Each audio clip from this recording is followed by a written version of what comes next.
ఎమ్మెల్యేలు కొందరి మీద యాక్షన్ కు పార్టీ నాయకత్వం సిద్ధమైపోయిందా? అందులో భాగంగానే CM Revanth Reddy final warning ఇచ్చేశారా? ఇక మాటలుండవు, మాట్లాడుకోవడాలు అస్సలే ఉండబోవా? పట్టింపు లేని వాళ్ళని మనం కూడా పట్టించుకోవాల్సిన అవసరం లేదని అధిష్టానం డిసైడ్ అయిందా? ఏ విషయంలో కొందరు ఎమ్మెల్యేలు అంటీ ముట్టునట్టున్నారు? ముఖ్యమంత్రి ఆ స్థాయిలో సీరియస్ అవడానికి కారణమేంటి?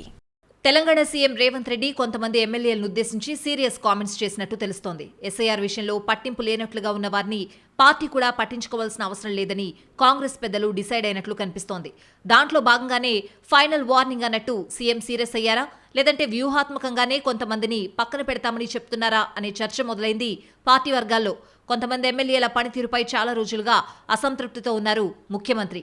ప్రభుత్వం అమలు చేస్తున్న పథకాలను క్షేత్రస్థాయికి తీసుకువెళ్లకపోవడంతో పాటు సోషల్ మీడియా వ్యవహారాలను కూడా పెద్దగా పట్టించుకోవడం లేదు అన్నది ఆయన ఫీలింగ్ అట.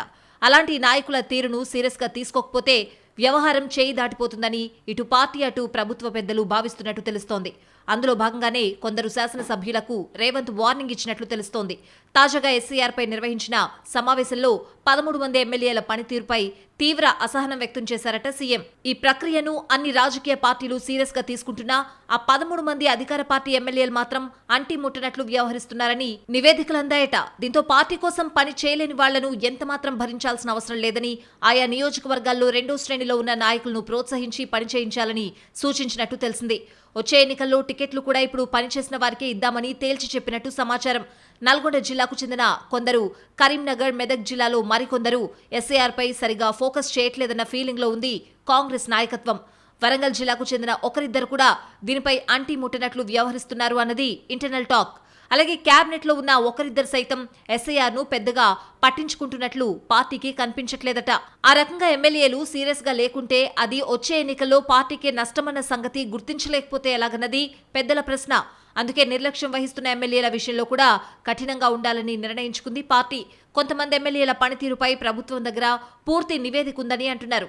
దాని ఆధారంగానే భవిష్యత్ రాజకీయం ఆధారపడి ఉంటుందన్న సంగతి సదరు ఎమ్మెల్యేలు గుర్తించినట్లు లేరన్న మాటలు సైతం వినిపిస్తున్నాయి పార్టీలో. అలాంటి వాళ్ళందరికీ తెలియాలని సీఎం నేరుగా జూమ్ సమావేశంలో క్లారిటీ ఇచ్చేశారన్న అభిప్రాయం వ్యక్తమవుతోంది. కాంగ్రెస్ పార్టీ జాతీయ నాయకత్వం కూడా పదే పదే ఎస్ఐఆర్పై అలర్ట్ చేస్తూ వస్తోంది. అయినా కొంతమంది నాయకులు పట్టింపు లేనట్లుగా ఉండడాన్ని పెద్దలు గుర్తించారు. వాళ్ల వల్ల పార్టీ నష్టపోవడానికి సిద్ధంగా లేదన్న సంగతిని నేరుగా చెప్పేందుకే సీఎం వార్నింగ్ ఇచ్చారని, పార్టీ ఆదేశాలు పాటించని నాయకులను పక్కన పెట్టాలని డిసైడ్ అయ్యారని చెప్పుకుంటున్నారు. అంతా బావుంటే తన ఖాతాలో, తేడా వస్తే ఇతరుల ఖాతాలో వేయాలని కొందరు ఎమ్మెల్యేలు భావిస్తున్నట్టు తెలుస్తోంది. అందుకే ప్రభుత్వ పథకాలు, పార్టీ ఆదేశాలు పాటించే విషయంలో కూడా నిర్లక్ష్యం వహిస్తున్నారని, అలాంటి వాళ్ల తోలు మందాన్ని తగ్గించే కార్యక్రమం మొదలైందని అంటున్నాయి కాంగ్రెస్ వర్గాలు.